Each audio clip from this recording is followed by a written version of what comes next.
এখানে আমি কামিজের ঝুলের সঙ্গে নিচের পাটটা একটু ডিজাইন করে সেলাই করেছি।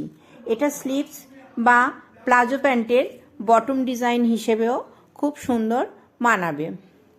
তো আমি এখানে 2 ইঞ্চি চওড়া এবং 4.5 ইঞ্চি লম্বা কিছু টুকরো কাপড় দেখুন সেলাই করে নিয়েছি দু প্রান্ত, একটা কামিজের সঙ্গে আর একটা কামিজের পাড়ের সঙ্গে দু প্রান্ত সেলাই করে নিয়ে সুতো দিয়ে একটু ডিজাইন করে দিয়েছি।